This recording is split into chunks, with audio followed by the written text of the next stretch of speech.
Everyone. Good morning, good afternoon, and good evening. Just give me one moment, please.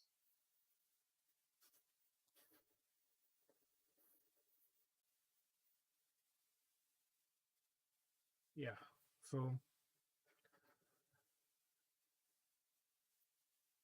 hello everyone. I hope my audio is clear. Can you please give a feedback on the comment section?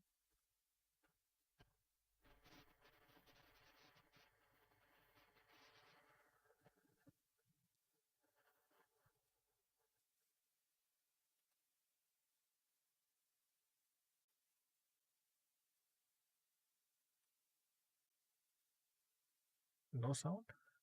Uh huh.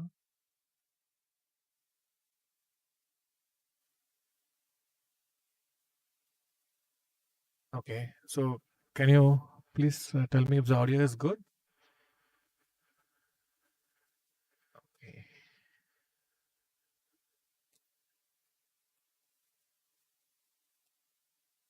Okay. Audio is on the lower side. Please hold on. Just let me know if the audio is fine now.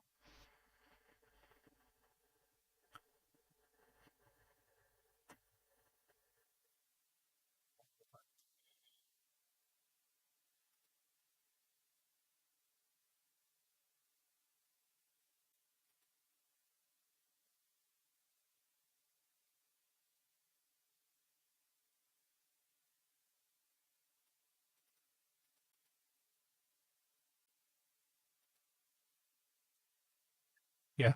Fine. So, let me uh, straight away go to the topic. For today, it's going to be about peace improvement. Now, when we play games, what happens? There are times when we know what we should do. Right? The plan is quite clear, and or we just have to calculate some simple variation, and this is not a big deal. But sometimes what happens, we really have no idea what needs to be done. Okay, in such cases, how we should play. And one common complaint we see among many players is that I don't really know what plan I should make or how to make a plan, what plan I should choose, isn't it? Have you felt similar problems when you play games? You really feel at loss. I don't know what my plan should be, kind of a feeling. Does it happen?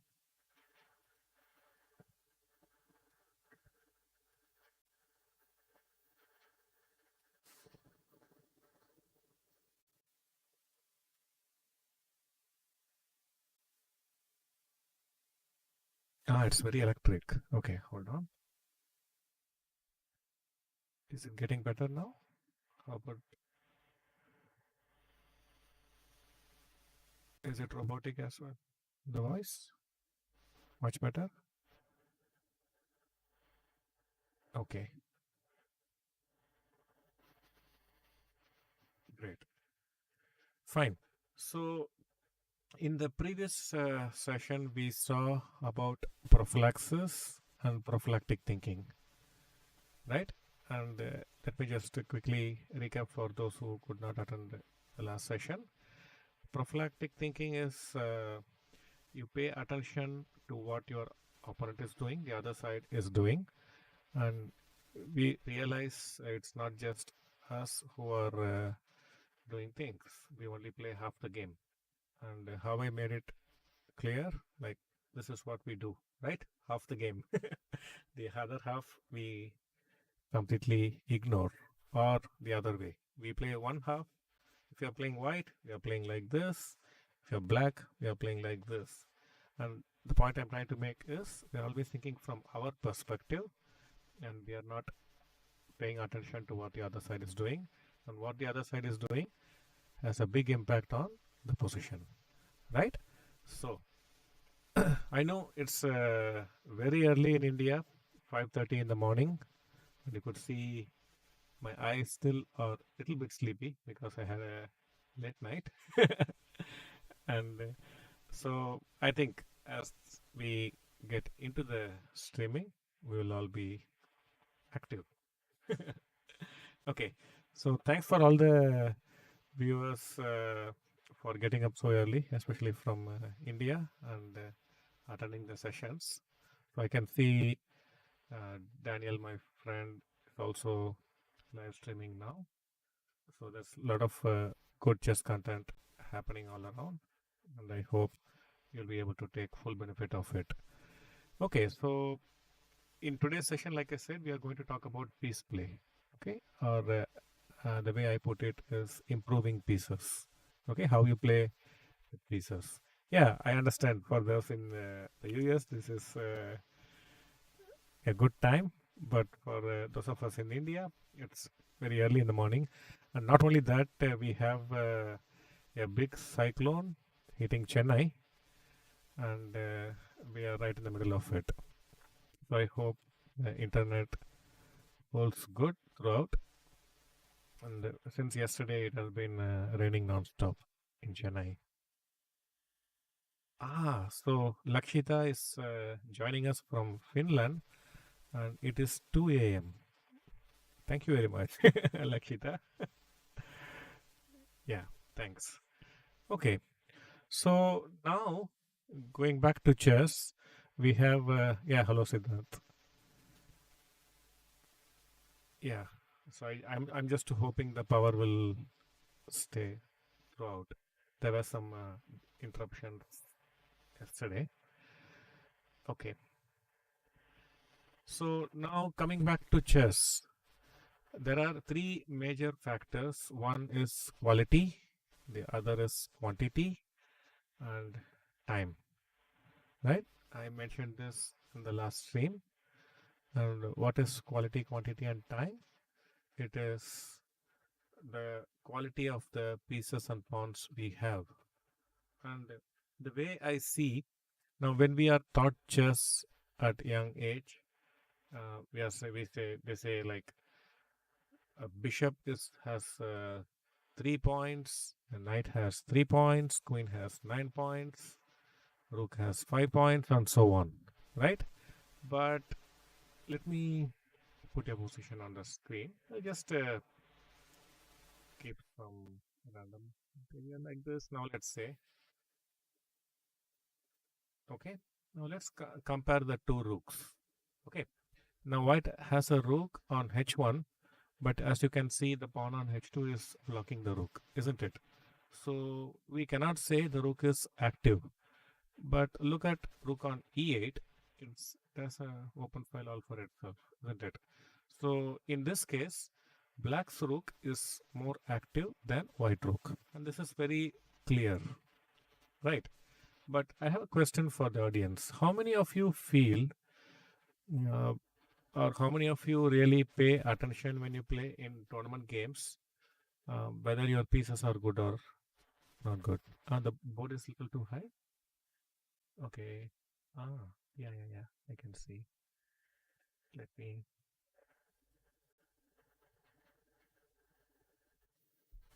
one moment.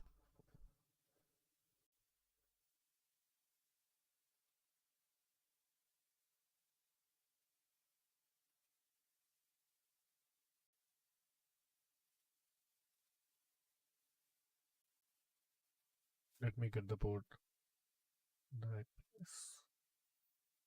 Give me a moment, please.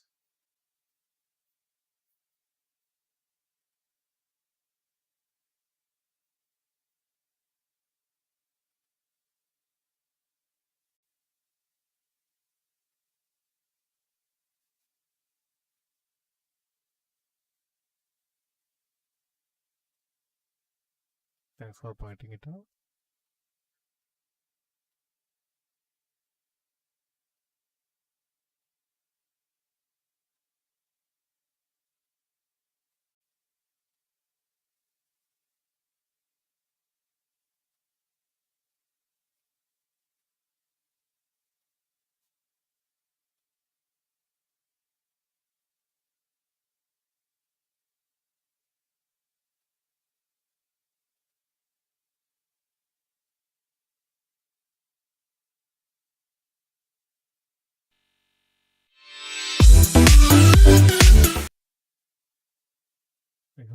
this better now?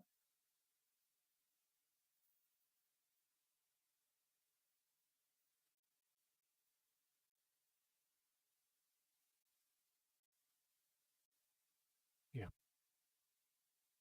Okay. You can see the full board clearly, right? Should I crop it a bit more?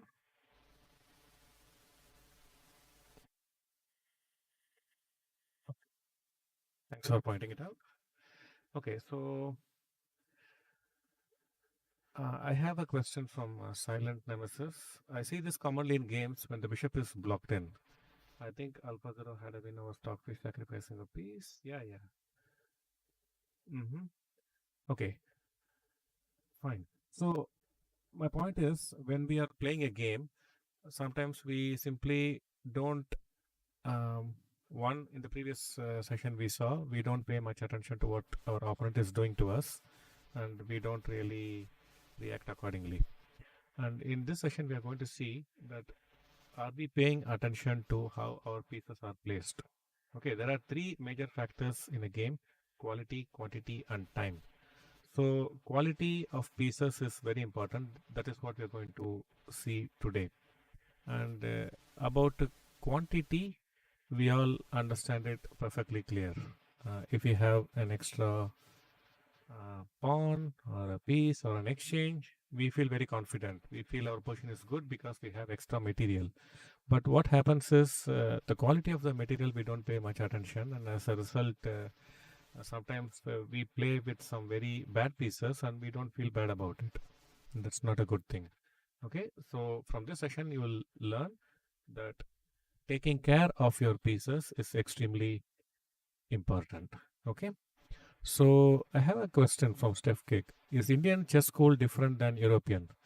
I read a book from a Chinese chess coach, and he says that they have a different school. I think even culturally, um, we just are slightly different. By different, I don't mean in a hierarchical manner. I don't see like this kind of a difference. One is better than the other kind of difference, but I just feel it's like you have different colors, right? Or different smell, different taste. So similarly, um, we there is a cultural difference, and as a result, there is a difference in perception, how we see things. So obviously, it differs from culture to culture. So obviously, it will have an impact on how we look at chess as well. So maybe, if you're interested, I can talk a bit about how generally Indian chess players think about progress, success, and so on. If you don't mind, maybe just for a couple of minutes. So when I was young, I was not very ambitious, and I just wanted to play chess because I loved to play chess. There were no other reasons for playing the game, and so it was just for passion. And my parents supported me wholeheartedly. Thanks to them, I could participate in many competitions. And one thing I distinctly remember, and which is extremely different from what it is today, is that my parents didn't bother to uh, check up on my results, how good or how bad I am doing in competitions. Like they did not bother on a game to game basis. So these days, uh, yeah, people they just these days parents are very curious about children's result, and before the game they ensure the child prepares a lot, and after the game they discuss about the results. They're very curious. But in my case, in our times, we were given complete freedom to just play the game like how we wanted to, and we didn't want to impress anyone. We just did it for passion. Okay, and I feel that is when our creativity comes out at its best. So it's very important the player has the freedom to play the game as he or she seems fit. So that's very important in my view. And the other thing is, we understood, for example, myself, Grandmaster Sashi Kiran, is a few years younger to me. and the Grandmaster Sundaraj and Kinambi, we were all, when we were young kids, when we discussed chess among ourselves, one approach was very common. Like we all felt that we have to get better in our chess, and that's the only way we can have a career kind of thing. Just one moment, please.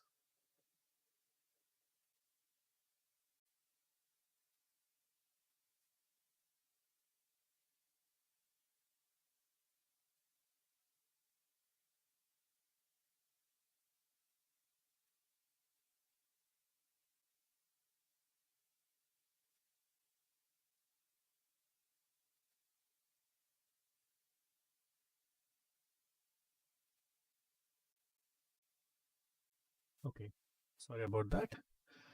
So it's very important. Like we all felt we need to improve our chest strength, and only when we improve our chest strength, we can hope to get better results. So we were very clear what comes first, what comes next.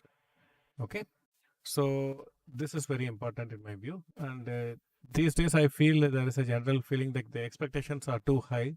They are set too high at the initial stage itself. And as a result, what happens? Even very young children, they feel under pressure that uh, I need to perform well, otherwise others will not look up to me, or they will think I'm not good enough, something like this. So this puts tremendous pressure on players' mind. Okay,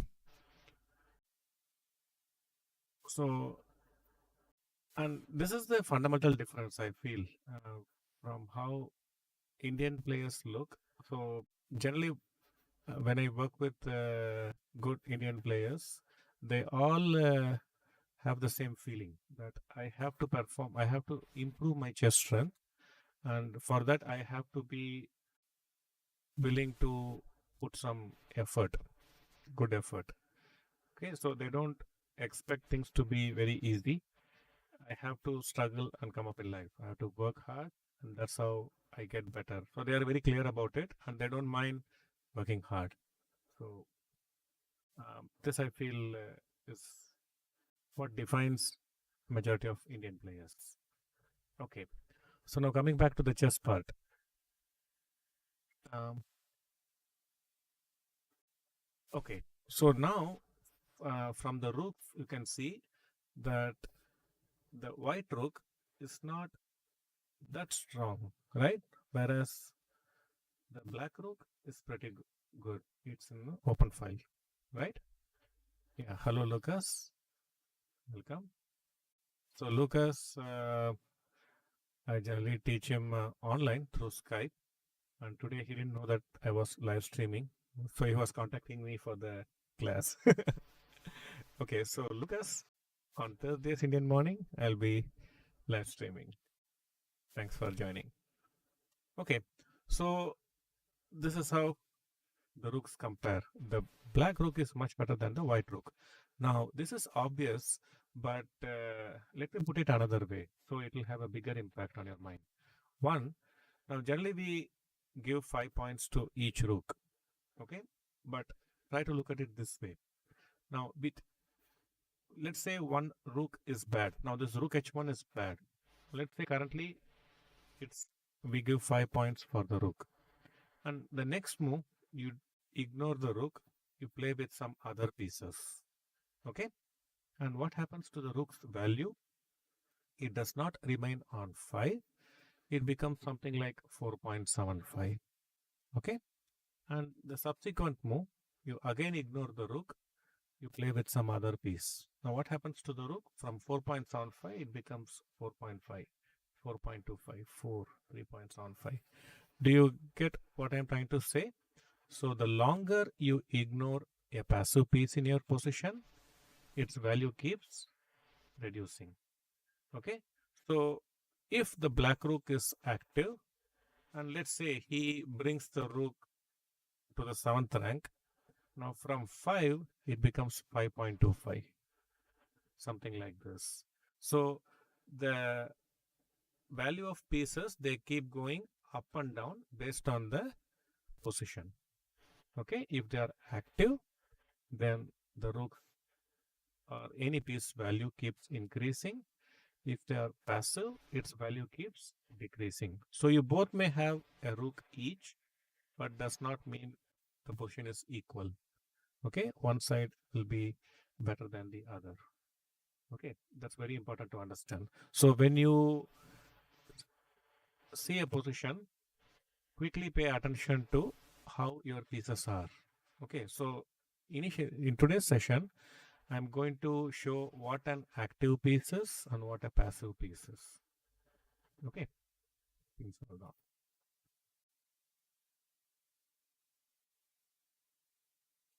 Okay,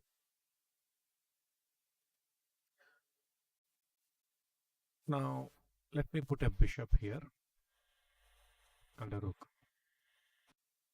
Okay, so this rook is in the open file and the bishop has a open diagonal. So I would say the rook and bishop are active, right?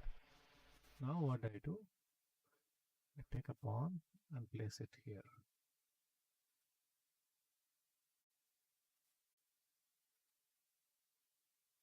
Now what happens?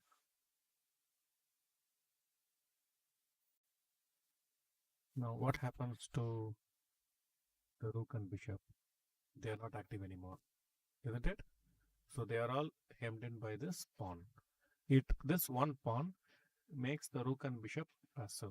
So you see how a small difference, or to make it clear, I'll put it this way. Let's keep the pawn here. Okay. Now this bishop is active, but when I make the pawn move, it makes the bishop passive. Yeah, yeah. Active means its movements are not restricted. Okay, a piece can move freely about, then it is active. If the piece is not able to move around freely, then we can say it is passive. Okay, so the rook and bishop have become passive because the pawn is blocking their path. You are not able to do anything productive. Okay, so similarly,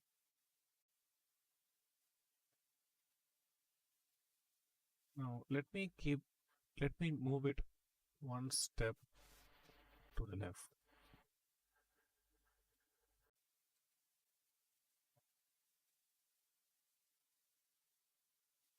Okay, what is happening here?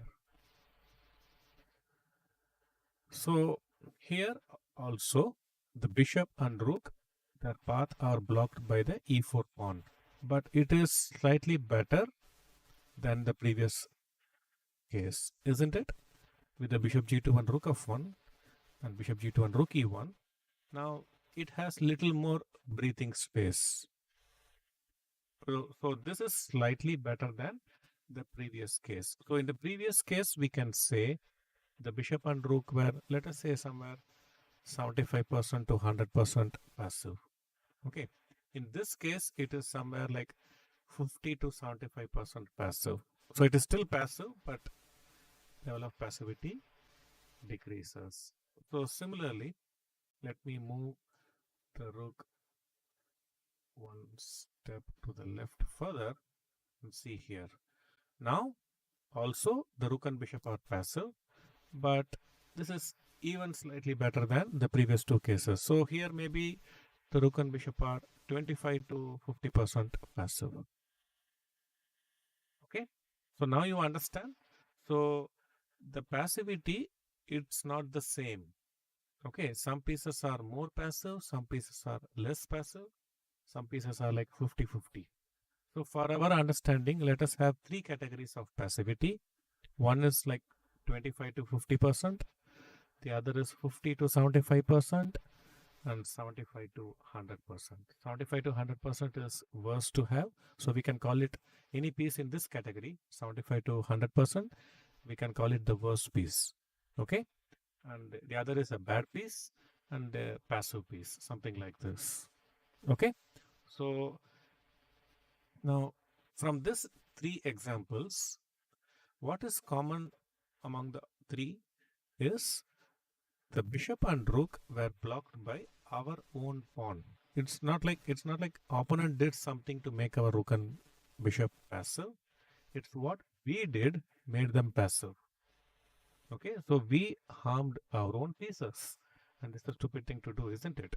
So when you play moves, please pay attention carefully so that you don't make your own pieces passive.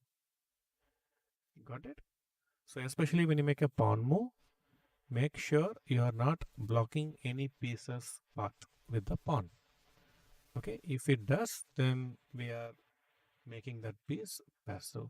But sometimes you may have to do it because you really don't have a choice. In that case, it's okay, but don't do it unknowingly. You should be aware of this. Okay, so now let's go to another example. So the first case is if our pawn blocks our piece path, then those pieces become passive. And among the passive, there are three categories: 25 to 50, 50 to 75, 75 to 100%. Now let's make some small change. Now I keep a knight. What happens to the rook and bishop? Yeah. Good morning, Mr. Fairview. So here also the rook's path and the bishop's path, they are blocked by this guy. So the bishop and rook are passive. So if you are white, what you should do? You should try to move the knight away, right? And what happens? The rooks and the bishop become active. Not only that, the knight also becomes active. So this is what I would say, improving pieces. Okay. Yeah. Hello, sentient. Good morning. So now let's put the knight back. At this exact moment, the knight is harming both the bishop and the rook. So here it is like, but we cannot say this is 75% passive. Okay. In this case, I would say the bishop and rook are 75 to 100% passive. Okay. Now, if I put a pawn here, how do you feel about these two guys? The rook on bishop. It's extremely passive. You can feel bad for these pieces, right? They look silly, isn't it? So in this case, the pieces are worth very less. Okay, you can feel it, right? My God, look at my bishop and rook. Okay, but now in this case, do you get similar feeling? No, you have more hope, isn't it? Because you can move the bishop knight away at a short notice, and they can be made active, right? You can always move the knight away, and all the three pieces can become active. So now let me move it one file to the left. So even here, the knight is playing a bad role of blocking our rook and bishop. Okay, but you feel much better than the previous case. My knight is already better placed, and the rook and bishop, yeah, slightly passive because my knight is blocking, but I can still improve them, right? So less passive. So you have to learn two things. One, when your pieces are not well placed, and this will be the case in during most of the game you play, throughout the game, you should always have this feeling that something is not right. Some of my pieces are not well placed. You should always have this feeling. Okay, this is intuition. Your intuition should say my pieces are not good, and the moment you get that bad feeling, you have to do something about it. Okay, one thing that is uh, a big nuisance for many upcoming players is they realize what the problem is, and you know what they do? They simply ignore the problem and they just do something else. Okay, for example, in the opening, your rook on a8 and bishop on c8 are not developed, and this player will coolly play knight f6 to g4 or something, ignoring the bishop c8 and rook a8 development. Okay, so when there is a problem in your position, first thing that is very important, you should be aware of its existence. I do have a problem in my position. You should know. This is very important. This is the first step. And the moment you realize I have a problem, then it is very important you do something about it immediately. You don't postpone. By ignoring the problem, you don't solve it, you make it worse. And remember this, if there is a bad piece, in this position it has, let's say, a rook, bad rook. So instead of 5, it has 4.5. And when you ignore it for one more move, 4.25, 4, 3.75. So you will have 3.75 and your opponent has 5. Is it good for us? No. Right? So when you realize that you have a problem, please do something about it immediately. Don't ignore it. Okay? Ignoring the problem or wishing it away is not the solution. So in the first case, we saw pieces become passive when they are blocked by our own pawns. In the second case, we saw pieces become passive when they are blocked by our own pieces. Okay? So now let's say, is it a good idea to keep the rook like this? Now the rook E1 is active or passive? What would you say?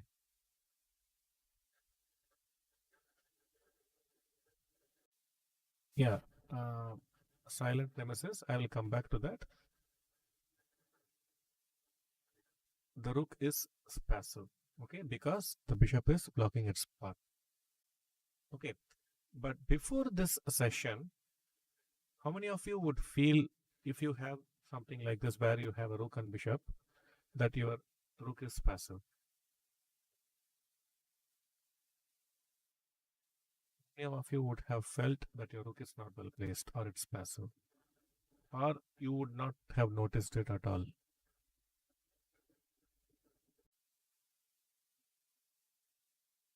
I have not even considered, right?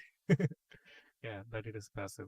So we don't even know that our pieces are not well placed. Okay, so this is very important that we realize when our pieces are passive, the moment they become passive. This is very important. And the moment you realize a piece is passive, then always you should feel at the back of your mind, I have to do something about this. I have to do something about this. Okay, you should always have that feeling. And at the first opportunity, do something about it. Okay, make it better. How you can make it better? Maybe just move the bishop away. Okay, so now the bishop is active and the rook is active. Nobody is upset. Okay, so in the first case, if pawns block our own pawns, not even opponent pawns, our own pawns, they block our piece, our pieces become passive. Our own pieces block our piece, other pieces, the blocked pieces become passive. Let's go to the third example. Now I have a knight here. And let's say opponent has pawns like this and he just played the pawn to c5. Okay, so let's see this case. There are two pawns. My knight cannot move to either of these squares, but I can go knight d4. Now it is black to play, and black played c5. Okay, now what do you think about this knight? Is it active or passive?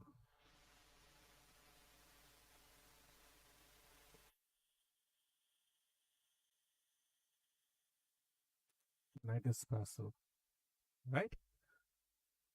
Because all the important forward moving squares are controlled or restricted by the opponent pawns. So you see, in previous case, we saw our own pawns can make our pieces passive, right? Our own pawns can make our pieces passive. But here we are seeing opponent's pawn can make our pieces passive. So what we can learn from this? What we can learn from this?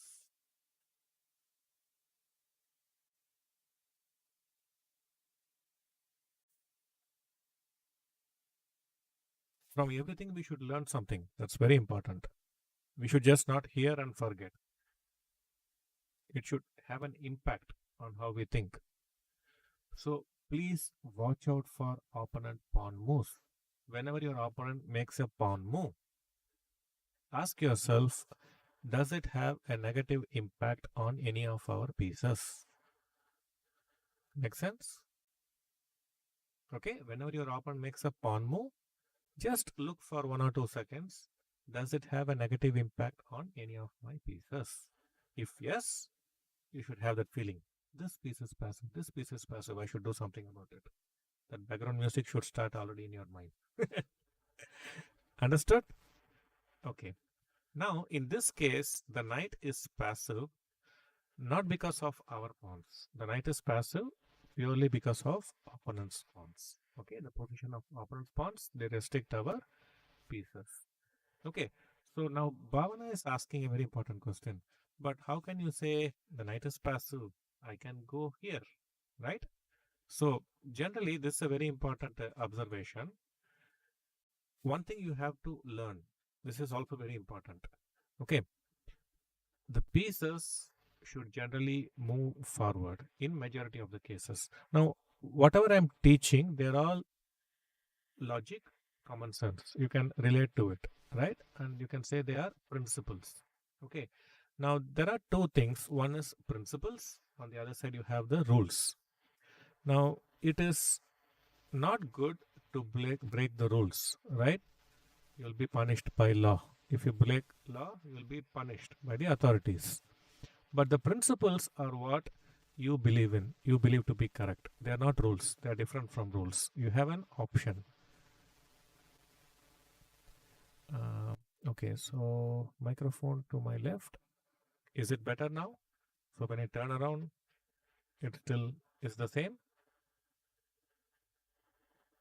Yeah, thanks for pointing it out, Thinker.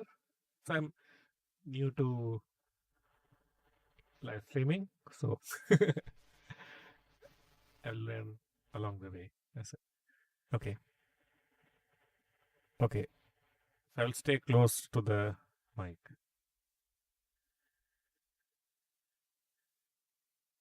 Ah, your microphone should be direct in front of me. Something like this.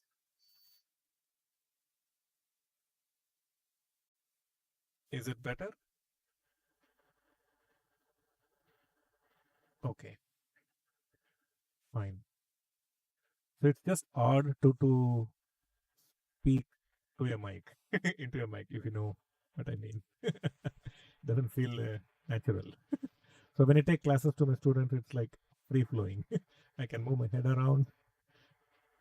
Okay, fine. So now, when your opponent makes a pawn move, please ask yourself, does it have a negative impact on my pieces? This is very important. Okay. So when your opponent plays f6 or c5, immediately you should realize my knight has become passive. Okay, good. Now I remove this black pawn and I keep a white pawn on d4. Now what do you think about the knight? What do you think about the knight now?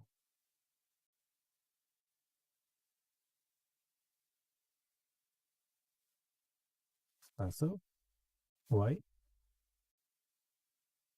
It's not just the f6 pawn that is making our knight passive, opponent's pawn that is making our knight passive, but also our own pawn. Right? Our own pawn is making our knight passive. So it's a combination. Combination of our pawn and opponent's pawn is making our knight passive. Now here you have to understand one thing. So Ibarek says passive at the moment, but with potential. So this is very important. How you understand passive piece. Okay.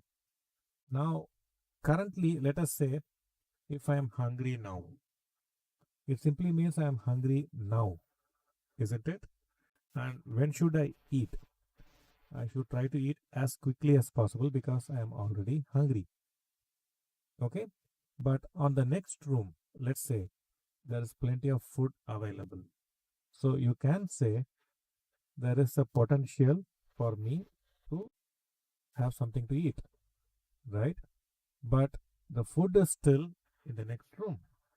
It's not here, and I am not eating, right? And as long as I don't eat, whether the food is available in the next room or not really doesn't matter to my stomach. It will remain hungry. Now, let's say someone brings the food and keeps it in front of me, right? The food is right in front of me, and I am hungry, and I am not eating. I have to do something else. Now, the food is right in front of me, but I am still hungry. It doesn't change the fact. So, whether the potential is there or not doesn't really matter if you don't do anything about it. So, if I don't, as long as I don't eat the food, I will remain hungry. Does it make sense? So, the knight f3 is hungry. Whether you can say it can go knight h4, knight f5, or knight d2, knight c4, all that is in the future. Okay, but I am not doing any of that. I keep my knight on f3 with pawns on f6 and d4. So as long as I don't do anything with my knight, the knight remains passive. What you can do in the future, it's in the future, but we are talking about the present, because your position is not assessed based on the future, right? After 5 moves, my position will become better. No, your position is better or worse, you see based on what is currently present in the position. Make sense? So don't think if a piece is passive currently and there is a possibility it can be improved in the future, I can live with a passive piece in the present. No, you should not. So I know very well I can move my knight like this and then the knight will become active. So I convince myself, yes, my knight is passive, but it's okay. It has good potential. So let it be. No, it's not the right approach. Okay? Yeah. So now Bhavana is asking, so making a few waiting moves is considered passive. I would say when you're an upcoming player, never play waiting moves. Yeah, d5, knight d4 is like food in the next room. Okay, so Bhavana is asking, making few waiting moves is considered passive. No, making waiting moves is not considered passive. It is considered wasting time. Okay, so I explained in the previous lesson the concept of time. Okay, and something which upcoming players they don't value as much or which they don't realize as much. Okay, they don't realize the importance of time. And the moment you realize the importance of time and execute it in your game, the quality of your play will improve exponentially. Okay, so let me give you an analogy. Now, let's say there is a family and the salary comes on the first of every month. Okay, and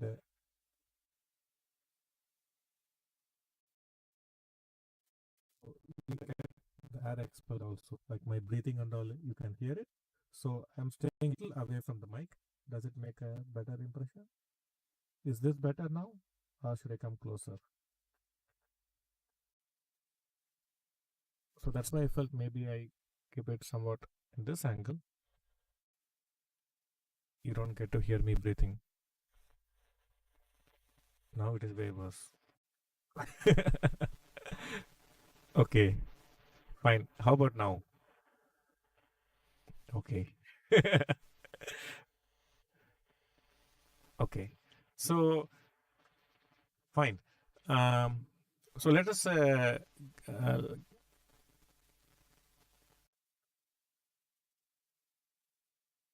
okay, fine. So let us consider an analogy. Okay. Now, salary comes on the first of every month.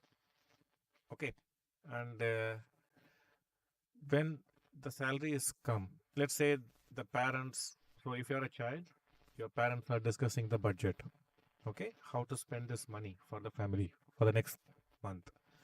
So the first priority they would give is like, let's say they have to pay the school fees, right? They have to pay for the electricity power, so or for water, they have to pay some tax. So they don't really have a choice, isn't it? Or if they're living in a rented apartment, then they have to pay for the house rent, something like this. So these are, let us say, essentials, compulsory. You don't really have a choice. You cannot say, no, this month I won't pay my tax, or this month I won't pay my rent. Not an option, right? Some things you just have to do, compulsory. Okay. Now there are other categories. Second category of expenses, I would say, they are very essential, but not must, compulsory. Okay. And the third category, maybe like you want to go to some movie, right? You want to go to some restaurant with the family and have a good time together. But this will come under the third category. Do you understand what I'm saying? Okay, you can relate to what I'm saying. Like there are three categories. One has to be done, two important, three optional, right? So now when we come to chess, there are some things you just have to do it. Okay, you really don't have a choice, like castling the king or developing your pieces in the opening. Do you really have a choice? If you think you have a choice, then our understanding is not in the right direction. Okay, so you have to accept that in the opening, I simply have to develop my pieces. I really don't have a choice. And regarding castling, you just simply have to do it. Fight for center, you simply have to do it. Okay, so now there are other things like some pawn moves which look good. Okay, so for example, um,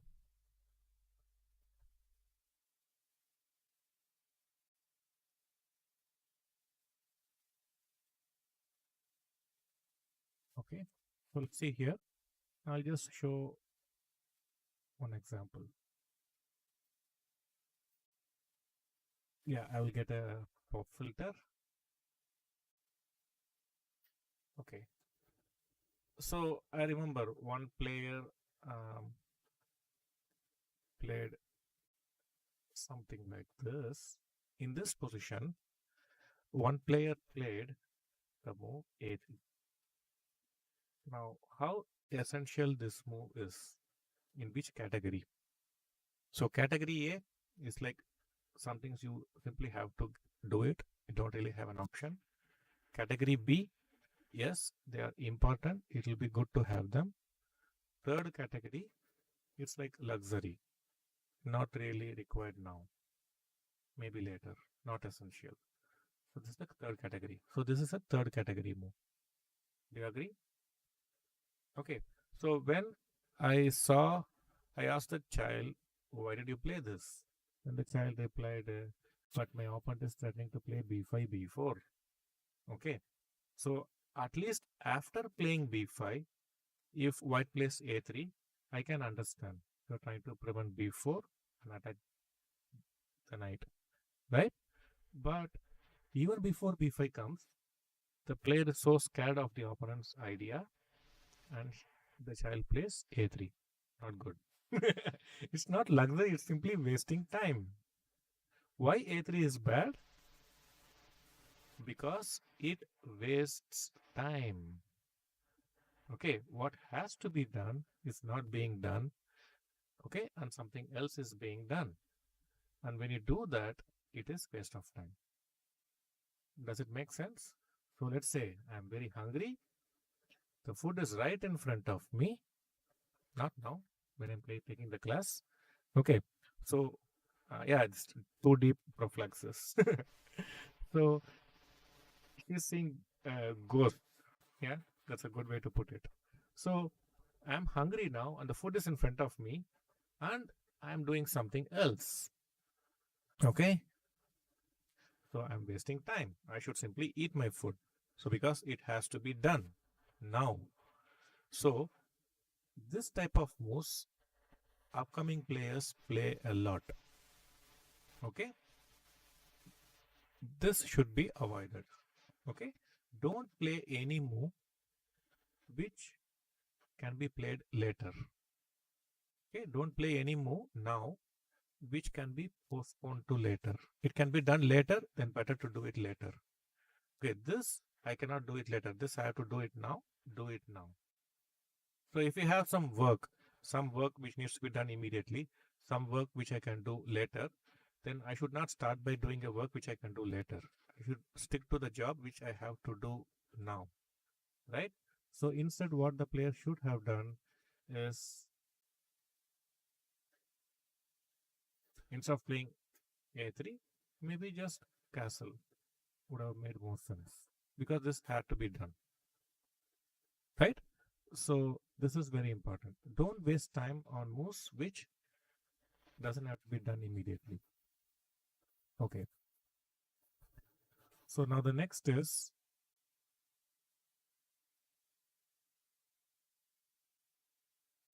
I keep the knight.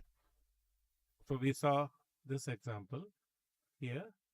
The opponent pawn and our own pawn, they are restricting the knight, right? So now I'll remove the opponent pawn. I keep white pawns like this. How is my knight?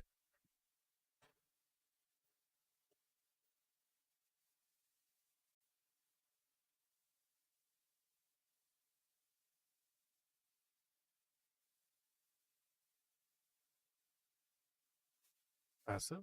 And who is responsible for that? Not the opponent.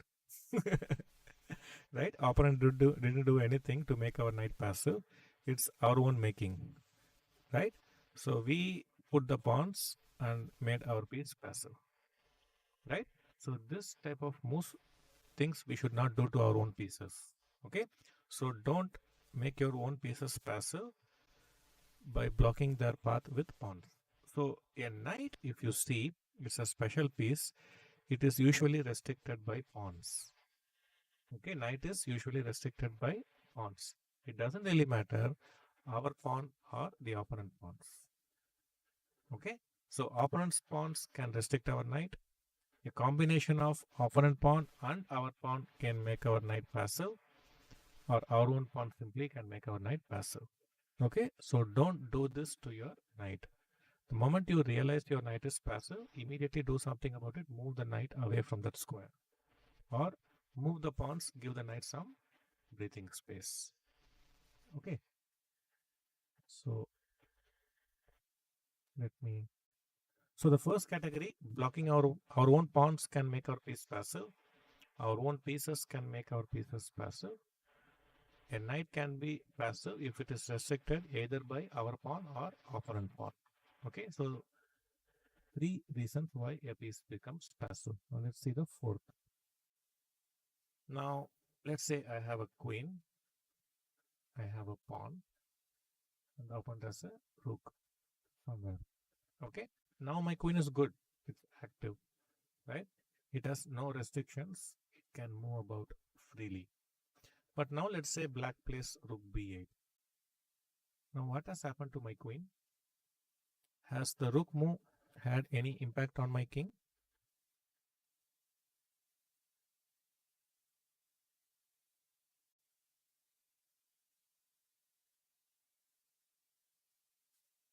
Yeah, Diego passed away. It's a very sad day for people who love football.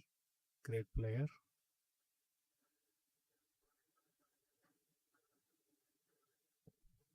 So in the morning, moment I got up, I read a tweet from Ganguly. That's when I knew. Very sad thing. So now the queen, let's come back to the chess. The queen is tied to the b3 pawn now. If it goes somewhere, then the pawn will be lost. So the queen will always feel, oh, this pawn I have to defend. I cannot move about freely. It will feel restricted. Its movement will, it will feel its movements are restricted. Understood? So, so this is very important. Okay. So we don't keep our pieces in a defensive role. Okay. I didn't know that. So Redder says Murden also had an interest in chess. Yeah, a lot of celebrities from other fields have heard they love chess too. So in this case, my queen is not passive. Why? Because the pawn is doing the defensive role, and the queen can anytime move around. Okay, but in this case, the queen cannot move, right? Because it is tied to the defense of the pawn, and the pawn is under attack. This is very important. So let's say if the rook is here, now the pawn is not under attack, and we can move the queen around. Okay, but in this case, the pawn is under attack, and the queen is tied to the defense of the pawn. So these small things, this is your understanding of chess. Okay, this is what we mean by understanding. You feel these things. Okay, so don't just listen to this and forget. Okay, so in your game, when a similar situation arises, you should immediately realize, oh, this is how my piece has been impacted. Okay, so now let us say if I have a knight. Where do I put the knight? Okay, here. Okay, so now the knight is here. Now I see my pawn is under attack by the rook, and my queen cannot move because the pawn will be lost. So what do? I move my knight here, and then I move my queen away. Understood? So what did I do here? So instead of my queen defending the pawn, the queen is a bigger piece. So I give the defensive role to a smaller piece so that the bigger piece can become active. Okay. If the knight is defending, if I move my knight away, what happens? The knight and queen were defending earlier. Now I'm moving the knight away. What happens? Now my queen will feel. Right? Isn't it? If you are the queen, how would you feel? Isn't it? So don't do this. The queen will become hungry immediately. Okay? So if something has to be defended, it should be defended by a smaller piece. Okay? The bigger pieces at least should become active. Make sense? So if you have to give a defensive role, you don't really have a choice, then I would say give the defensive role to a smaller piece. Okay. So from this we can learn that defensive pieces are passive. So, but do you feel the queen is passive? How many of you can accept this? You can say that the file is open, diagonal is open, the rank is open. It looks like it has so many squares to move. It doesn't look passive at all, but it is passive because it is defensive.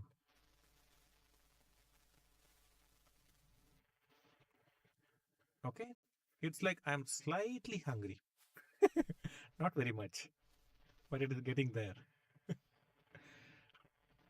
Okay, do you understand? This is a feeling. Okay,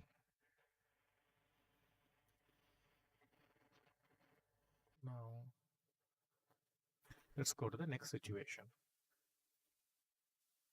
So Siddhant says slightly passive, but slightly passive is not okay. This is what you should realize. Okay, even if your piece is slightly passive, it is not good. Okay,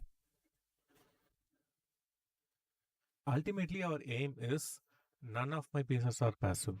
And the quicker you reach there, the better your position will get but soon. Okay? Oh, now the next situation.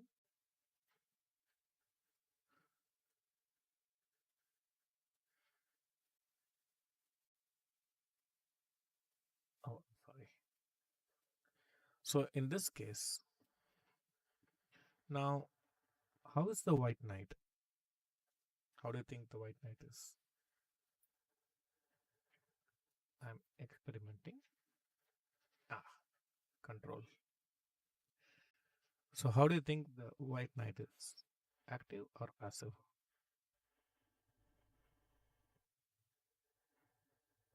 So I'm seeing many players are feeling the knight is passive. Actually, the knight is active, the white knight.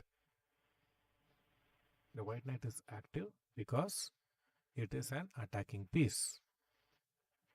Okay, the white knight is attacking. It's an active piece. Now, how about the black knight?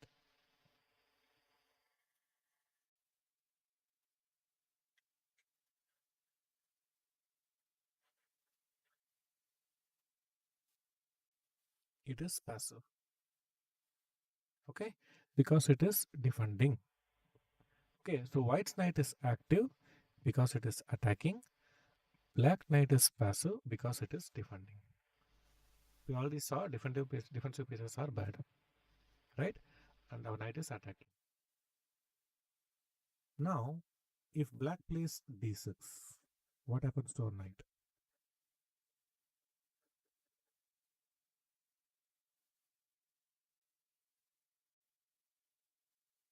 When black plays d6, what happens to our knight? White knight. What is your feeling? Do you feel the knight is well placed on f3 or not?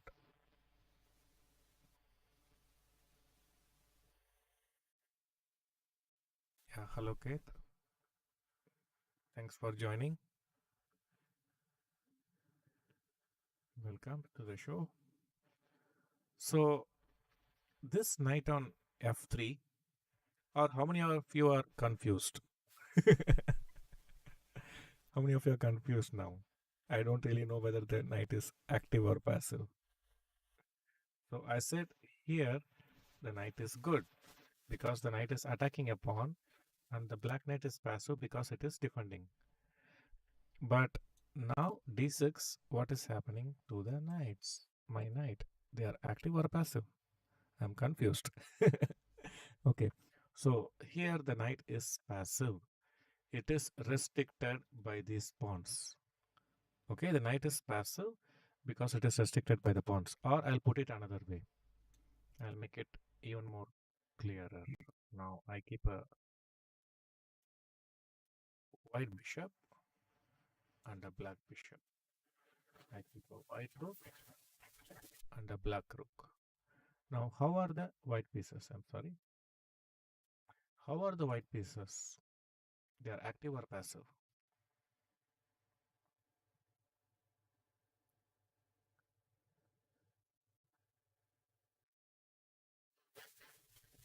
So, the white pieces are active because they are all attacking. Attacking pieces are active. Understood? So now, let's see if black plays this pawn. Now, what about the black pieces? These black pieces are passive because they are playing a defensive role. Okay, so attacking pieces are active, defensive pieces are passive. But here, when a pawn is taking over the defensive role, so till now, the pieces were defending, they were playing the defensive role. But once a pawn comes, what does the pawn do? It takes over the defensive role and now it tells the other pieces, now I will handle the e5 pawn. You can move around. You don't have to defend the pawn anymore. I will take that responsibility. Right? So, because the pawn has lesser value, lower value than the pieces. So, it's always a good idea to give the defensive role to less valued units in the position. Okay. Now our pieces all which were active just one move before, just one move in the previous move, our pieces were active. But now what has happened? All the three pieces have become passive. Just one small pawn move, one tiny pawn move made three of our pieces passive. So from this we can make one principle. Okay. If your piece is attacking a pawn and that pawn is defended by a pawn, okay, then the attacking piece becomes passive. Let me repeat again. If your piece is attacking a pawn and that attacked pawn is defended by another pawn, then attacking piece is a passive piece. Does it make sense? Now I'll give few other examples. Now I have a bishop. Now how is my bishop? How is my bishop? It's active because it is attacking the pawn. How is the knight? Passive because it is defending. But let's say he has a pawn. He plays this. Now what has happened to my bishop? Is good or bad? How is the bishop on g2? Do you feel the bishop is passive? Don't simply accept because of my explanation. Do you relate to it? Do you sense that the bishop is passive? Yes, massively passive. Okay, so if I keep one more pawn like this and something like this, okay, the bishop feels not good. Okay, very hungry. Okay, so a piece attacking a pawn defended by a pawn is a passive piece. Okay, now next. So Mr. Bearview was asking, in a game it's not always easy to keep all the pieces active. How do we manage this? Do we always look to keep all pieces active? Yeah, that's the whole point.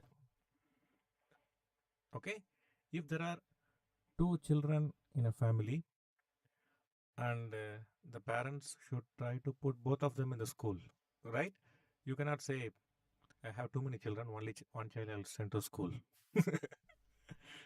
Okay, so if even though we have many pieces in the board, you still have to keep all the pieces active without exception. In some rare cases, okay, in some rare cases, thank you, Metal Eagle. Very nice to hear that. So, when there is a passive piece, take immediate attention. And our aim is to make all our pieces active, not just one or two. Okay, but in some rare cases, you can make one piece passive, give it the defensive role, so all the other pieces can become active. But these are done in rare cases, not as a norm. Okay. So one thing I have noticed is when I analyze games with upcoming players, they constantly break principles. Okay, they constantly break principles. And when I ask them why this piece is not developed, why you did not develop this piece, and then they'll give some explanation which has nothing to do with the question I asked. They'll be making some plans, but on the king side, I'm getting a good attack. Okay, but the question is, this knight on b1 is passive. Okay, so what they do at the lower level, the players, they know the principles, but they don't understand its importance. Okay, so they think they can get away with it if they don't apply those principles. Okay, and when strong players break principles, they know what they are doing. Okay, so in chess, another very important thing is you cannot just gain. Okay, you cannot get whatever you want in a chessboard because your opponent also has his own wants. Okay, so you have to be ready to give something to get something bigger in return. Okay. So I will go to examples. Okay, David, I will go to examples. I will show from simple position, I will take you to complex positions, and you have to tell me, identify the bad pieces, and you have to tell me how they can be improved upon. Okay, we will get to that. Okay, but I don't want to rush. I want to take my own sweet time. Okay, to explain things. Some points I might be repeating. Okay, it's simply because they are very important. Okay, so don't think just having some knowledge about these things is enough. It's not. Okay, you must apply them in your games. This is extremely important. It's just like I remember a few years ago, 7, 8 years ago, one international master was my student and he was playing a tournament at Calcutta. And what happened? He had a bad start. He scored 1.5 out of 5. Okay, it's a very strong tournament. And his results were not that great, 1.5 points out of 5 rounds. And he sent me all his 5 round games by Skype, and he said, "Sir, can you just have a look at what is going wrong? I'm not happy with the quality of my games. My results are reflecting it." So the moment I opened his game, hello Chess Lions, welcome. So the moment I opened the game and saw, within few minutes it became apparent that he is simply not developing pieces in the opening. He was playing middle game in the opening. What has to be done in the middle game, he was trying to get it done in the opening, like attacking, making plans, and all that stuff. Okay, instead, what he should have done, stick to the basics. Develop your pieces, castle your king, fight for the center. Don't waste time making unnecessary pawn moves. Don't move the same piece multiple times without valid reason. So these are the simple things you need to do in the opening. Just stick to it, and he would have got a decent position. And then with his practical strength, he could have got a better result. But what he was doing instead, he was trying to make some intelligent plans. Okay, imagine things when they don't exist, and he was reacting to them. And as a result, he was time and again getting passive pieces and struggling. Yeah, thanks, Chess Lions. Okay, so this is very important. You simply stick to the basics in the opening. In the opening, you have to do certain things. Please get it done. In the openings, you are not supposed to do certain things. Please don't do them. That is also equally valid. Okay. So Siddhant is asking, so how many hours does Prague work every day? Okay. So yesterday, Prague, he sent a small WhatsApp video where you could see like the water level near his house was rising. In the morning, he was very happy because he was making a paper boat. Can you imagine? Was making a paper boat and playing with the water. And then by evening, like the water level has risen a bit higher, and he was a bit scared. I just hope cyclone do its job. Okay, so Prag is very hardworking player. Okay, he's yeah, around 5 to 6 hours of practice, like I think our teacher says. But it's basically not the hours. Okay, for example, I'm doing this live streaming, I'm teaching chess, so this will take around 2 hours, isn't it? And then what I'll do with the rest of the day, I will teach chess to other students. Okay, and I would enjoy every bit of it. Okay, it's not the hours that matters, it is like how interested you are, how passionate you are to do what you want to do, and that makes all the difference in the quality, okay, of the output. Okay, so it's very important you are passionate about things you do, and that way you'll be able to get the best out of you.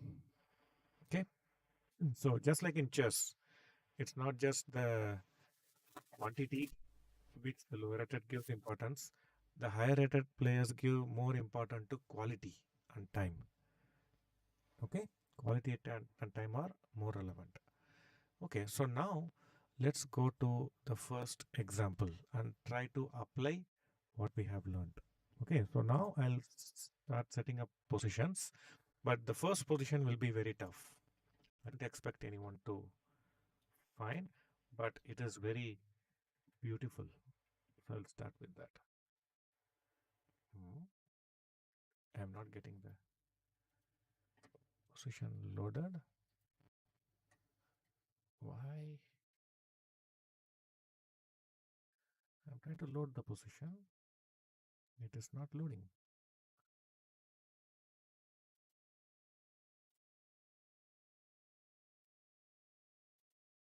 Ah, third time lucky.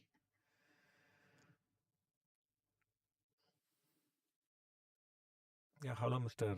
Bearview Sharath from Melbourne. Thanks for joining. Okay, so Chaitanya Kulkarni, when do you think we will see Prague competing in top tournaments like Ali Reza is doing now? Okay, so currently it's a complete lockdown in India. You cannot travel out, and till that is lifted, we'll just be practicing, practicing, and practicing. Improve our strength. The other thing is like um, I'm not the person who keeps comparing things. This person with that person. I don't believe in that. Everybody is unique. Everyone is unique. We just stick to our strengths and weaknesses. Okay, white to play. Now, in this game, Karpov is playing white, played in 1973, and almost nearing his peak, you should say, or the first peak. In 74, he defeated Spassky and he was supposed to play the World Championship match against Bobby Fischer. And the match did not happen and he was declared world champion because Fischer did not show up. Imagine, world champion not showing up in a world championship match. Those were the days. Okay, so can you guess White's move? What Karpov played? So when I was young, I would never even consider that move.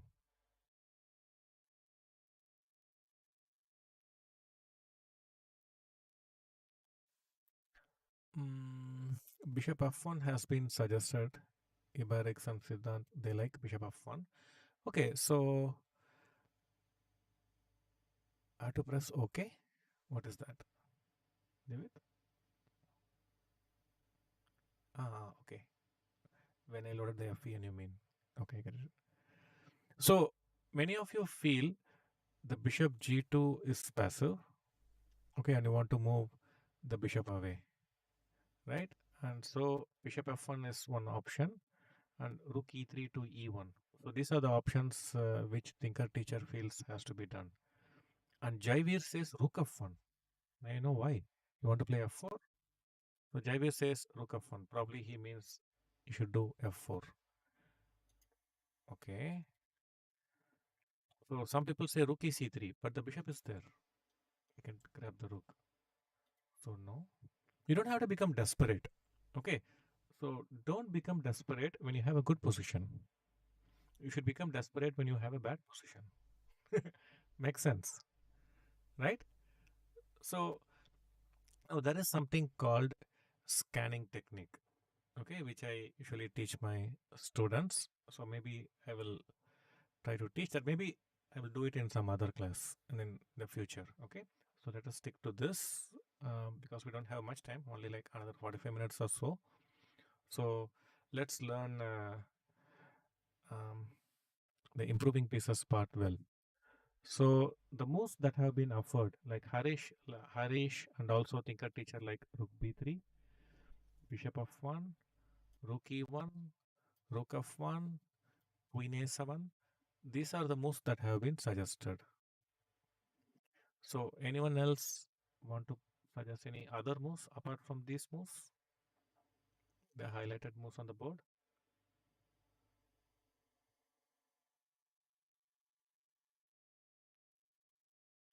Yeah, Codas block. Yeah, Karpov pays a lot of attention to opponents' ideas. Okay, fine. So most of you I can see are bothered more by this bishop. Okay, you feel the bishop is passive. Okay, now regarding the bishop's passivity, bishop in this regard, it has a very special role. Okay, please pay attention to this part carefully. Okay, the bishop, I would say something very radical. Okay, it is all right to play with a bad bishop. Doesn't make sense, right? It's all right to play with a bad bishop in the middle game. Okay, it is all right to play with a bad bishop in the middle game, but it is not good to play with a bad bishop in the end game. Okay, now have you heard of Suba? So, hello, Chess Network. Welcome. So, now have you heard of, I think, Michael Suba, if I'm not mistaken? Okay. So, he said, yeah, Michael Suba. So, he said a bad bishop is a good bishop if it is playing an important role. Hungarian GM. Yeah. Thanks, teacher. Take a teacher. So, a bad bishop is a good bishop if he plays a good role. Now, what are the good roles a bad bishop can play? So, one, I would say, if the bad bishop, the so called bad bishop, is keeping your king safe. Okay, if it is bad but it keeps your king safe, let it be. Don't worry about it. Okay, and second case, if the bad bishop is defending some pawns, important pawns, and without the bishop, those pawns will become weak. Okay, then also the bad bishop is good bishop because it is playing an important role. Understood? So if the bad bishop is defending your king or defending some important weak pawns, in both these cases, the bad bishop is a good bishop. Treat it like a good bishop. The third case, I would say, is without the bad bishop, if it is controlling some important colored squares, like the light squares. Now, if you remove the bishop, the light squares will become weak. Okay, so if it is controlling some important squares, or if it is defending your king, or if it is defending some important pawns, in all these three cases, it is okay to play with a bad bishop. Okay, so don't worry too much about this bishop because it is at least keeping your king safe. So there's no need for the bishop to go to f1. Makes sense? And if you play bishop f1, we are wasting time in doing something which is not required. Okay. So what Karpov did, it's like he is asking himself, can black do anything good in his position? And you can see, can the rook b8 go to a better place? Can you improve the rook b8 position? No. How about this rook e7? Can you improve this rook e7 position? Maximum it can go to rook d7. I don't think it's a big improvement. How about the knight? You can improve the knight. Maybe it can go to f6, right? But even from f6, it doesn't create any problem for us. How about the bishop? The bishop is already well placed and it has no better square to go. How about the queen? Maybe you can go queen g6, but I don't think queen g6 is a great move either. How about the king? Maybe king g7, f8, h8. I wouldn't worry too much about these moves. How about the pawn moves? Can you do anything with this pawn? No. This, no. This, no. This, maybe h6. Should we lose our sleep over it? No. How about f pawn? No. So what is the conclusion? Black really has nothing worthwhile to do. He cannot improve his position. All his pieces are passive. He doesn't have an active plan, right? So if you feel your opponent has no active plan, okay, he simply has to wait passively, then what it gives you is time. It gives you time. Now, what we should do with the time? We should make small improving moves, very tiny improving moves. Okay, does it make sense? So let me put it like this. Now let's say you are a small child, you're going to school, okay, and you, let's say the school bus, go by school bus, okay, from your home to school, and the school bus comes at 7 a.m. Just an imaginary situation, okay. So you got ready by 6:50 and you're standing near the gate, and you see in your watch that you still have 10 minutes before the bus will come. Now what do you do in this 10 minutes? So do you understand? This, you have 10 minutes time, right? So in this 10 minutes time, should you aim to get a big job completed, or if you have a small pending work, just you can use those 10 minutes to complete that work, right? Does it make sense?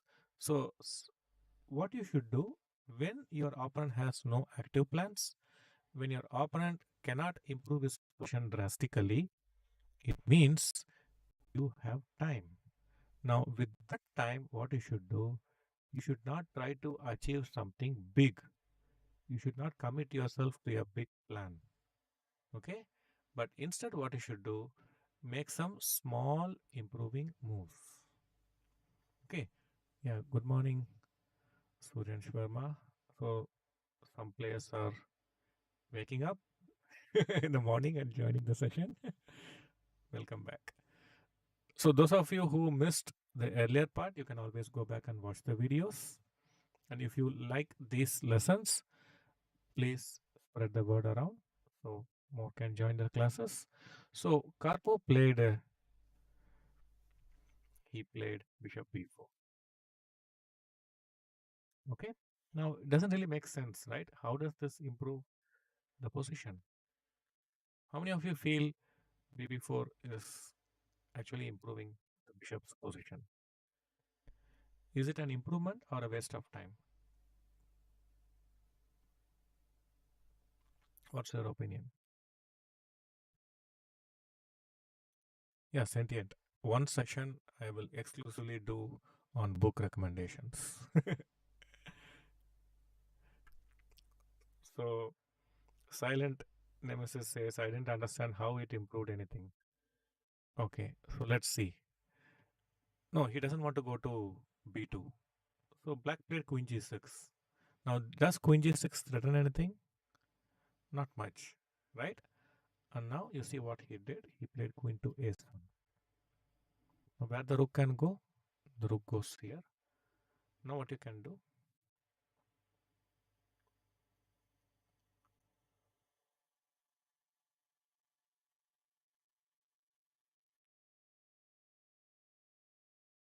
Yeah, Emiliko. Yes. Yeah, thanks, Bible Brox. Now you see why Bishop B4 made sense. You see how far ahead he is seeing, right? The Bishop A3, you see, suddenly the rook is having problems. Amazing, isn't it? And now he goes here. Now this is a threat. The rook is tied. The other rook is coming. So just two moves he played, and he has achieved so much, right? He has completely destroyed the piece coordination in black's position. The rook gate has come to d7, right? Amazing understanding. This is the feeling. So positional chess is all about your feelings. Okay, how that's your understanding. Okay, so when I was a young player, I was an aggressive player, and I could not appreciate the beauty of these things or the value of these things. And then I used to think Karpo is a boring player. I did not realize I did my lack of understanding in appreciating a value of such play made me think that he is a boring player. He is not. He has such a deep understanding of the position, and he intuitively puts the pieces in the right places. Okay, fine. So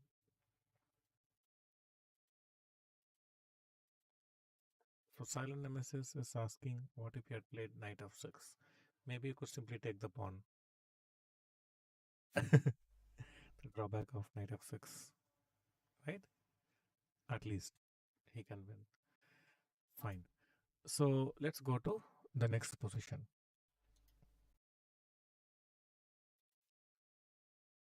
Okay, this one.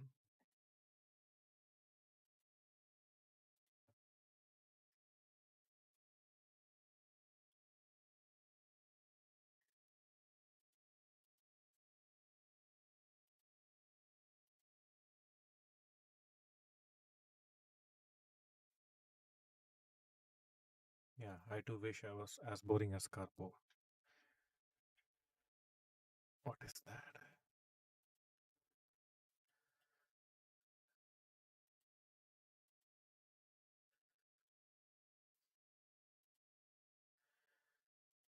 Okay. Now let me flip the board.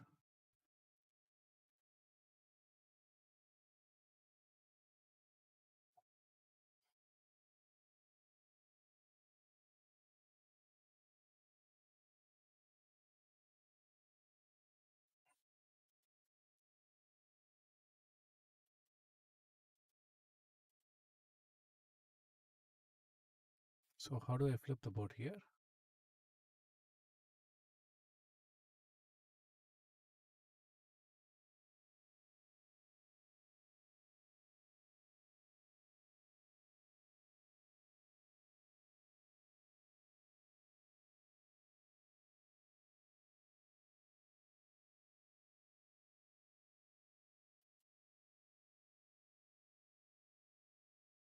Ah, yeah, yeah, got it. Yeah, thanks, Ibarak. I simply forgot about it. No, in chess base, it's just control F. Yeah, yeah, yeah, got it. Okay, so here, your job is to identify it's black to play. Your job is to identify which of the black pieces is passive, most passive, and how do we improve it. Yeah, thanks, Bigard. I got it. I was just not using this platform for some time, so I forgot about it. Okay, so which black piece is passive and how can we improve it? Yes, many of you are getting it right. Very good. So we can see the knight is a passive piece, right? And it is restricted by these pawns. Okay, so the knight is restricted by pawn, and knight attacking a pawn defended by pawn is also passive. Okay, so now we know the problem, but that is not enough. You have to give a solution to the problem that's more relevant. Okay, I'm using chess.com for the broadcast. Okay, so how do we improve the knight? So first thing what we should do is we should see all the options before us. Now, one of the main problems or common mistakes I would say, one of the common mistakes upcoming players make. In one of the future sessions, I will briefly talk about what common mistakes players make. Are you curious about it? I have a list of around 20 common mistakes young players make. And if you are aware of it, then we can try to get rid of those mistakes in our games. Yeah. Thanks, Sarvana Krishnan.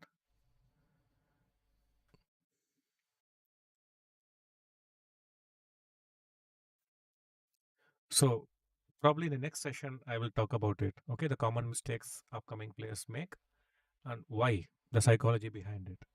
Okay.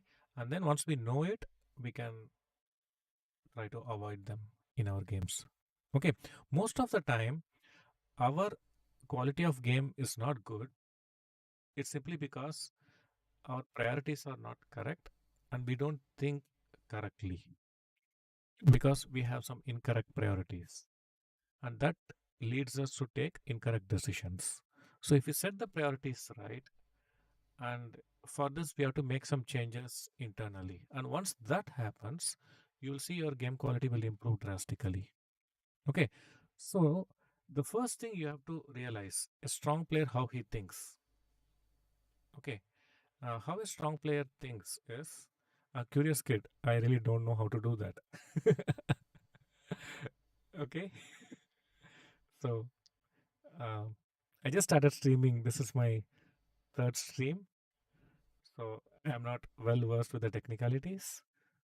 So I will get to know about it in the coming days. So I'm seeing a lot of videos about streaming and all. I'm trying to learn from them. So if you have some suggestions, please pass it on. Okay, so in my uh, I have given my social media account details. So if you want to reach out to me, please do so. And if you have some suggestions as well, you can do it. Okay, fine. Okay, so here the first thing you have to realize is, when we realize, first thing we have to realize is the knight g6 is bad. This is very important. Okay, that is a bad piece or the worst piece in our position. And then once you realize there is a worst piece in our position, what we should do? We should do something about it immediately. This is very important. Okay, once you realize you have a bad piece, don't do something else. Okay, some players, what they will do, they'll play b6 and be happy. Now bishop is safe, something like this. But what we are doing, we are ignoring the bad piece. Siddhant, you can. Okay, I will do it after the session. Uh, okay.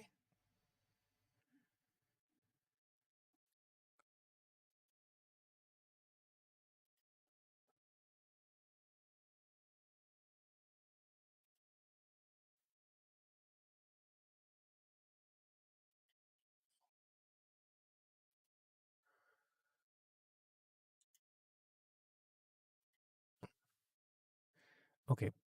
So now, once we realize the knight on g6 is passive, okay, then we have to do something about it.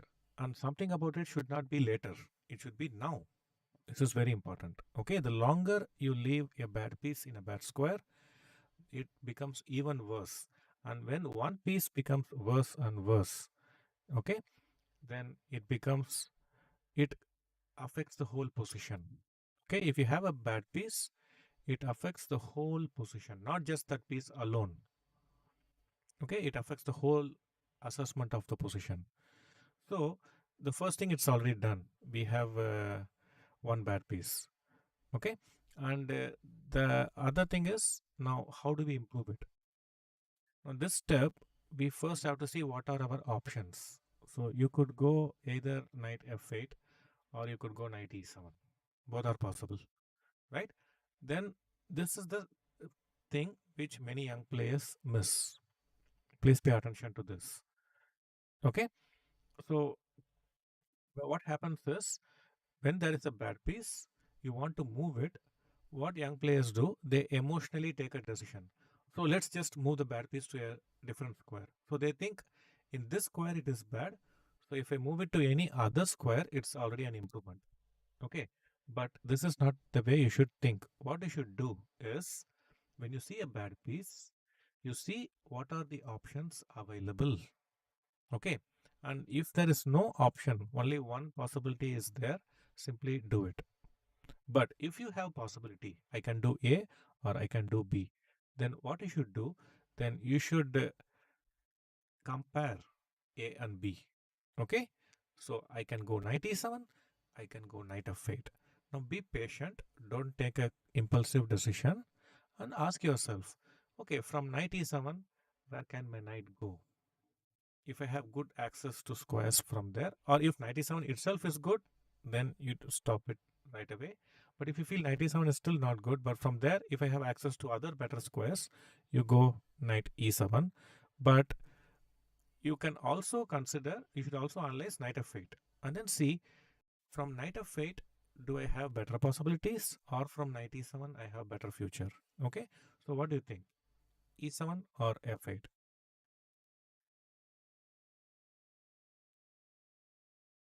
Yeah, thank you, Chandrajit.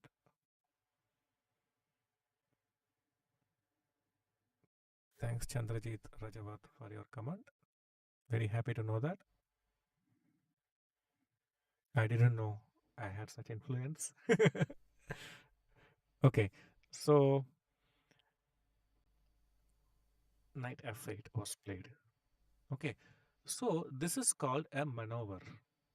Okay, maneuvering of pieces. Maybe I'm not pronouncing it right, but you understand what I'm saying. This is a maneuvering of the knight. So what happens at knight F8? Is the knight good or bad? In the current position, knight on F8, is it good or bad?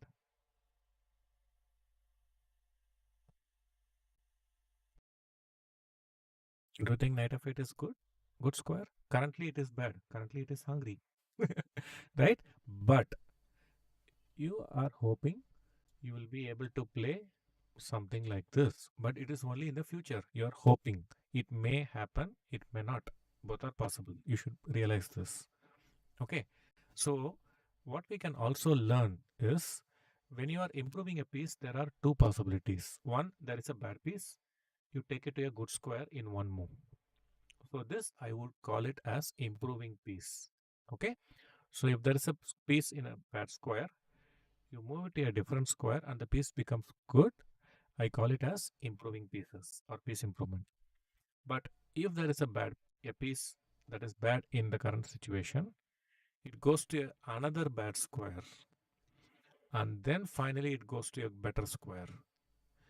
This is not improving piece, this is maneuvering your piece to a better square. So what is the difference between maneuvering pieces and improving pieces? What is the key difference between maneuvering and improving pieces?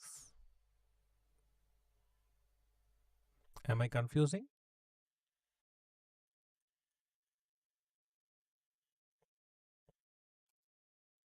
Maneuvering involves loss of time. You lose time when you are maneuvering pieces. When you are improving pieces, you don't lose time. It just goes straight away from bad to good. But sometimes it is bad, bad, good. It is like, let's say, if I'm going to drive a bike, what I'm going to do, in my home, I have a bike, I get into the bike and drive where I want, right? I don't lose time. But if I have to take a flight, what I should do? I have to go from my home to the airport, right?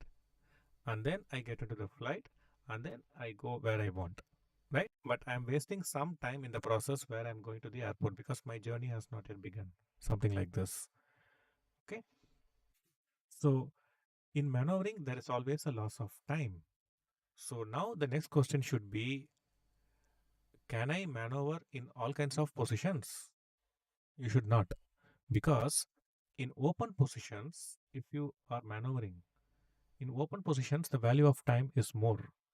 In closed positions, the value of time is less. Do I make sense?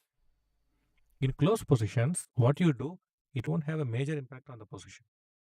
Even if you do something slightly worse, you will not be punished immediately because the position is very closed. But in an open position, if you make a small mistake, then the punishment will be severe and instant. Okay, so you should generally not maneuver when the position is very complex, a lot of action is taking place. In closed positions, you can afford to maneuver and waste time in the process. But it does involve wasting time. You should be aware. Okay, so white played c3. And the moment he plays c3, what players do at the lower level, they just simply execute their idea. But at the higher level, what people do, they observe. Okay, what opponent has done, prophylactic thinking. So white has just played c3. Then I should be curious, why did he play c3? You'll say, okay, the c2 pawn was weak. Maybe he's keeping it on c3, so the bishop will take care of it. He'll also protect his own bishop. Maybe the second rank is open. Maybe he can use the second rank like this, or he can use the second rank like this and start an attack. Okay, so he's clearing the second rank for the a1 rook. So you have to try to think in multiple ways. Okay, basically you try to understand the opponent more. in a better manner. Okay, so but these are not immediate threats. So white continued with black continued with knight d7, and white did play rook a2. Now, what is rook a2's idea? So, moment your opponent plays rook a2, you should not blindly play your move. Okay, so I'll explain this. At the lower level, what players do when they play knight f8, they will think like this: oh, my knight on g6 is bad, so I'll play knight f8, knight d7, knight c5, and my knight will become good. Okay, so let us say they play knight f8 on move 14. Okay, in this case, you can see knight f8 was played on move 23, right? And so when you play knight f8 on move 23, at the lower level, on 24th move, they write in the score sheet knight d7. 25th move, they also write knight c5. Do you understand what I'm saying? And they think they are being consistent. They're consistently executing their plan. That's how they think. Hmm? So this is not how you should think. Okay, don't blindly commit yourself to one plan. You should always have your options open. Okay, when you play knight f8, knight d7 is not mandatory. If your opponent is going to harm you with some other plan, you can react to that plan and then come back to your original plan. Okay, so at every move, don't just carry forward the idea you had on the previous move. Instead, look at the position with fresh eyes. Ask yourself how my opponent's current move is impacting the position and accordingly play the move. Don't blindly implement your plans. Okay. So here, rook a2, one threat could be to double the rooks and put pressure on the a file, or maybe he is trying to shift the rook to the other side. Yeah, like Ibarek says, reset thinking after every move. Okay, so Pam is asking, um, wouldn't fi have been a better move? Okay, let me look at the position. Um, I think I can even do this. And when you take, I can use this square for my knight. You are giving me a juicy outpost. I would gladly take it. And if you take, you think this is a good exchange for white? Now look at this bishop. You have a bad bishop, and you're so it makes the other bishop good. You're exchanging a good bishop for my knight. Okay. So this exchange, I think now I will go like this, and I'll shift my rooks to the king side. Shift my rook. Make sense? Okay. And look at the white pieces, knight of 3 and bd4. They are passive. They don't have any active job to do. Got it, Pam? So that's why he did not play f5. So he played c3 and then knight d7, rook a2, knight c5 was played, bishop c5, queen c5. Now black is threatening to go queen e3. So he blocked it. Okay, so queen e3 is not possible anymore. Okay, so now what should black do? Does black have any bad piece?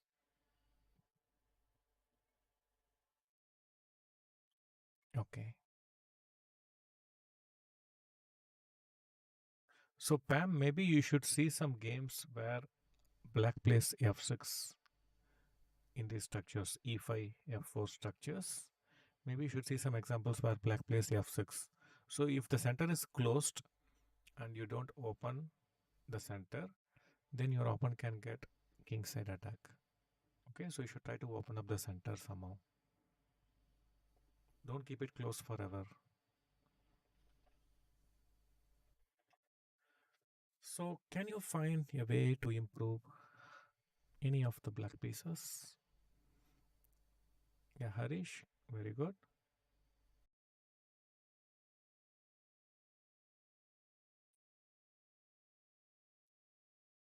There are two interesting moves available, two good moves I would say available for white, for black, sorry.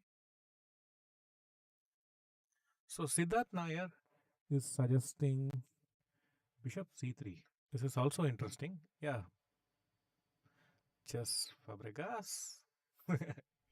That's good. Yeah.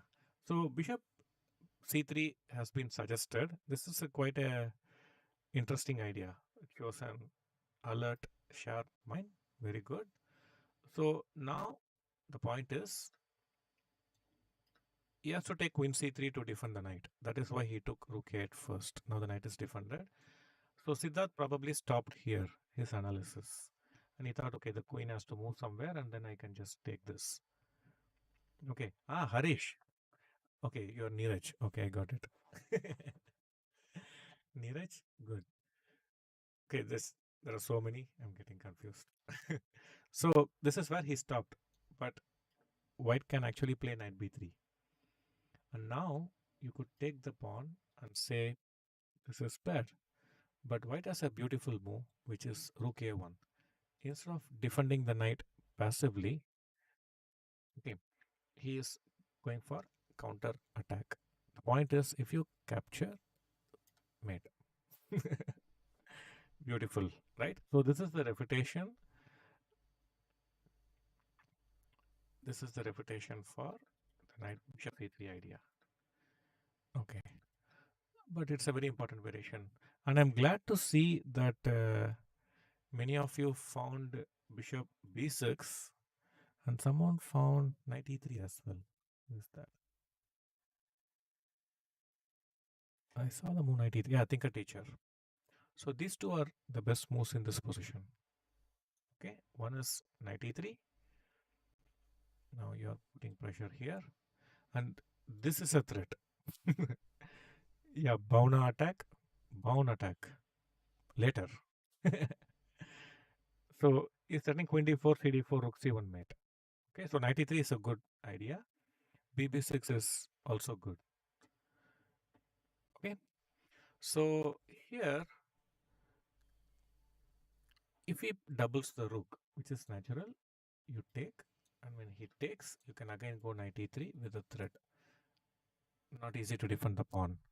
Not only that, you're also threatening queen into knight, pawn into knight, and rook c1 mate. Okay, so both are possible. Okay, so here he played queen b1. Okay, okay. My question now is, what is black improving with the move bishop b6? Which piece gets improved?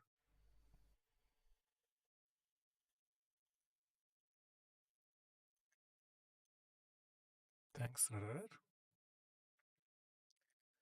So which piece got improved? Yeah, one, the rook. Okay, you are under pin. The bishop and rook were under pin, and there was a threat of rook ca1 and all. Okay, so he moves the bishop away. So queen b1 was played, and now knight e3. Why is knight e3 an improvement? Because the knight was blocking the path of the queen and the rook. But knight c4 in itself is a good piece. It's in an outpost. Okay, so this difference you have to understand. The knight is good, but because the knight is good, or to make the knight good, we made the queen and rook bad. The queen and rook became passive because we wanted to keep the knight good. So the knight says, no need for that. I will find a better square for myself. I don't want to harm the queen and the rook. Now the queen and rook are very happy. So the threat is, so now let's say, I'm just saying I'm making a dummy move. Okay, to show you what the threat was. This is the threat. And it's a mate. Bishop f1, rook f1. Okay, so knight e3, not only it was opening up the queen and rook, their file, it was also, there is a tactical threat. Okay, so white played rook e2, attacking the knight. Now if we come back knight c4, it's loss of time. And if you go knight f5, you'll lose a pawn. Knight g4, he'll play h3. So it looks like, why did I go knight e3? You have to come back. But that was not the intention. So what should black do here?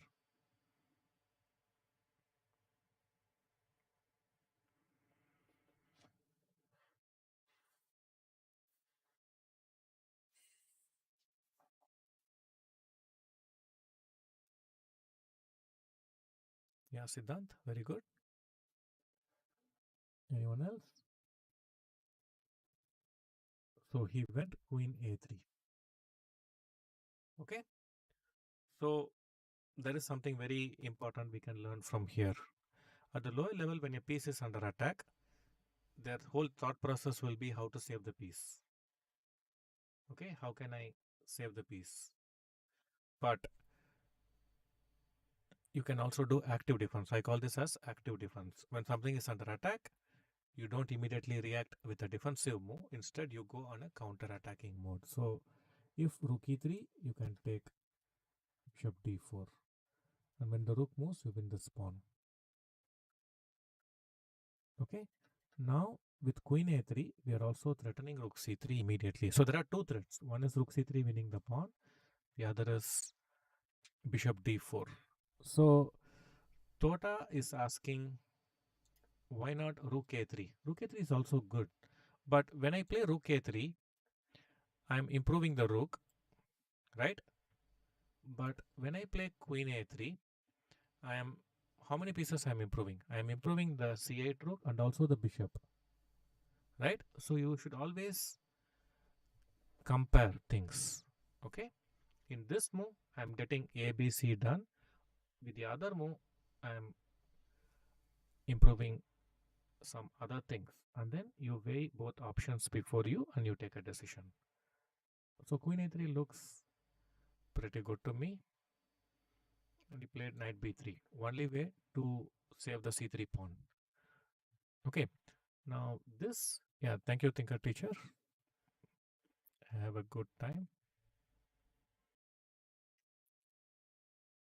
Hope we have a sound sleep. Okay. So this is a very important move what black played. Try to find it yourself.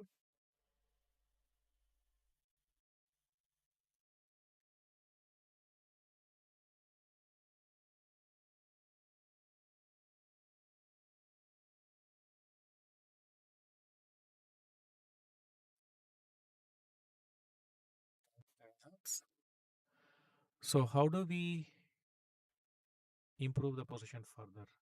Does it look like black has any bad pieces? How are the black pieces? Tell me. Just look at each piece and enjoy the activity. Knight e3, right in the heart of the position, right? And bishop b6, open diagonal, blocked by the knight, but it's blocked further away. Queen a3, it's attacking rook c1, knight b3, pawn c3 indirectly. Rook a8, open file, rook c8. Yeah, bishop b6 is hanging, but it's almost impossible to attack it, right? So in that sense, the pawn on b5 is acting like an umbrella for the bishop on b6.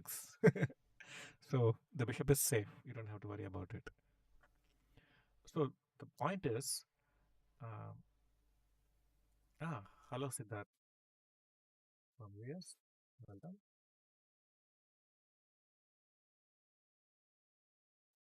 Even though it looks like black does not have any bad pieces, you still can improve your piece. Okay, he still found a way to increase the pressure by improving his pieces further. Okay, rook c7. Amazing move, isn't it? I like this. I like such quiet moves a lot. What is the point? He wants to come here and take the pawn. Amazing, right? A small move having a big impact. Okay. So it's a small move making a big impact. Okay. And he is practically in Zugzwang. Can you find a move for white? Let us see piece by piece. Can the knight move? No. He will at least lose, let's say, knight d2, rook c3. Can the queen move? If he moves the queen, there's no square for the queen to move. And can he move the rook? If he moves the rook anywhere away, I will take rook c3. Can he move the bishop? If bishop c2, rook c3. Can he move this rook? I don't know. Then I can just play rook c8. And can he move the king here in front of the bishop? No. So you see, white is practically in Zugzwang. Okay, so there were no brilliant attack against the king, no sacrifices. Just he increased pressure on black's position by improving his pieces to their best possible squares. So black's pieces are active, white's pieces are passive, and as a result, black is winning. So Sentient is saying, I love doubling the rooks, but I was always worried about the tempo. And that's what I said. Okay, so this is a very important question, timely. So with this question, we will end the stream. I'll answer this question, we can end the stream. Okay. So Sentient was saying, I like this idea of doubling the rooks, but am I not losing time in the process? Okay. So like I showed every white piece and we realized white really cannot do anything in the position, right? So I already gave an explanation in one of the earlier positions that if your opponent has no good moves, no good plans, what you get what you get is extra time. It is like 7 o'clock is the bus time. You are at the bus station at 6:50. You still have 10 minutes time. Okay, so you can use that 10 minutes to do some small improvements you can make to your position. Okay, so since white does not have any active plans or threats, you can afford to lose some time by making small improvements. Okay, so Renaissance asks a very important question. If you don't have any small improving moves, can we play a waiting move instead of improving move? I would say no. Okay, if you don't have a good improving move, then you can execute your plan. Okay, fine. So it's time. Okay, fine. I'll just quickly show the final moves. So he played h3. So now this is clearing the back rank. Okay, and he played this move, a prophylactic move. This is a prophylactic move because only active plan he had was g4 and f5 maybe. Okay, but with h5 he kills that idea as well. So he's playing this move. No threat, but he doesn't have any good moves. Okay. Yeah, I will answer the question on Discord. I will do that. Okay. Later in the day, I will answer the question in the Discord. So he played h4. So suddenly what's happening? The king side is also collapsing because his pieces are so active. Now this is a threat. Now if you play rook f2, I can throw the knight, maybe just simply this and win the exchange. And you are not able to defend the pawn with this. So the only move is here. And now you can break open the king position and it's gone. Okay, if you take, then this rook shifts to the king side and queen of 4 is coming next and black won the game. Okay, so thank you very much everyone. I hope you learned some useful stuff in today's session and please give your feedback. I'm very keen to know your feedback in the comment section, or you can reach me on Discord or on the other social media platforms. Okay, so give your feedback so we can improve the session further in the coming days. Yeah, thank you very much everyone. Take care, and for all those watching from Chennai, stay safe. So I hope the cyclone will not do any big damage. Yeah, thanks everyone. Bye bye.